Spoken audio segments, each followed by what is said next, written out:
যেহেতু সরকারের সত্যি কথা বলতে কি রাজনৈতিক দলের কোনো প্রতিনিধিত্ব নাই, আপনার সবাই তো বলে যেটা আওয়ামী লীগের সরকার, আমি তো আওয়ামী লীগ খুঁজে পাই না এখানে।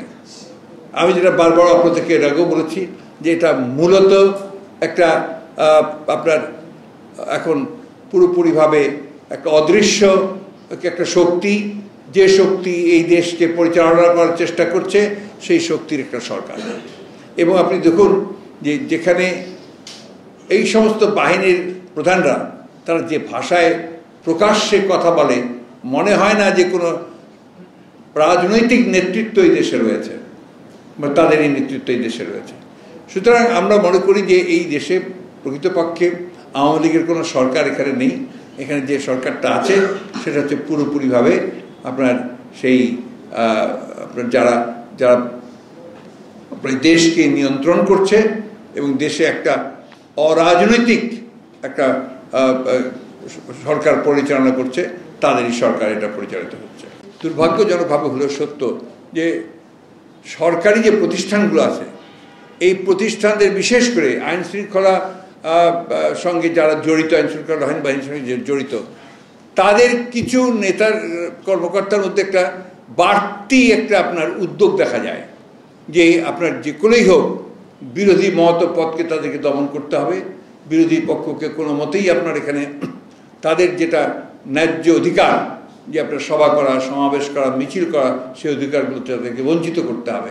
যে কারণে আপনি আজকে দেখবেন যে যে কোনো সভা মিছিল করে কেউ যদি সেগুলো পালন করতে যায়, তাহলে সেখানে তারা কিন্তু সেই বাধা প্রয়োগ করতে থাকে। আজকে একটা ঘোষণা দেওয়া হয়েছে পুলিশের পক্ষ থেকে যে আওয়ামী লীগের অফিস এবং বিএনপির অফিস থেকে ব্যতীত অন্য কোথাও কোনো সভা সমাবেশ করা যাবে না। এটা কোন ধরনের একটা আপনার আদেশ হতে পারে?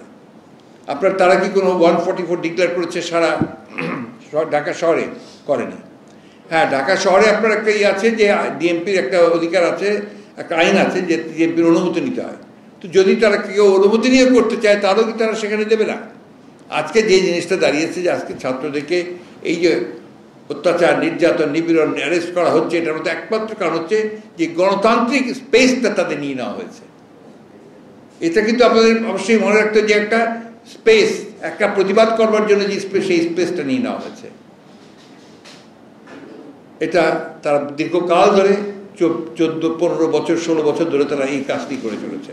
আমরা সেই জন্যই বারবার করে অনেকবারই বলেছি যে আইনশৃঙ্খলা রক্ষা বাহিনীর উচিত হবে প্রজাতন্ত্রের কর্মকর্তা কর্মচারী হিসাবে কাজ করা।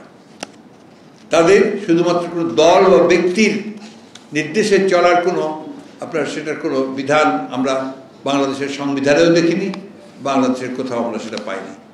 আমরা সবসময় যে কথা বলার চেষ্টা করেছি যে আইনের শাসন প্রতিষ্ঠা করুন। আইনের শাসন মানে আপনি যা খুশি তাই করার অধিকার নয়।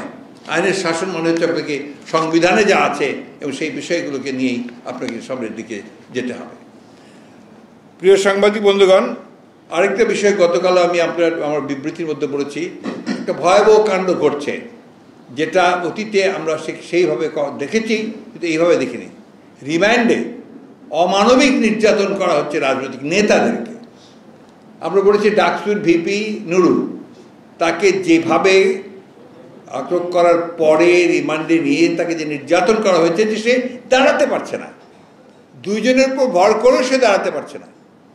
আমাদের সাবেক ছাত্র নেতা এবং আপনার যুব নেতা সুলতান সালাউদ্দিন টুকু, আমাদের প্রচার সম্পাদক, তাকে নির্মমভাবে অত্যাচার নির্যাতন করা হয়েছে। আমাদের ঢাকা মহানগরের আপনার উত্তরের সদস্য সচিব আমিনুল ইসলাম, আমাদের দক্ষিণের আহ্বায়ক আমাদের রফিকুল ইসলাম মজনু, তাকে শারীরিকভাবে নির্যাতন করা হয়েছে।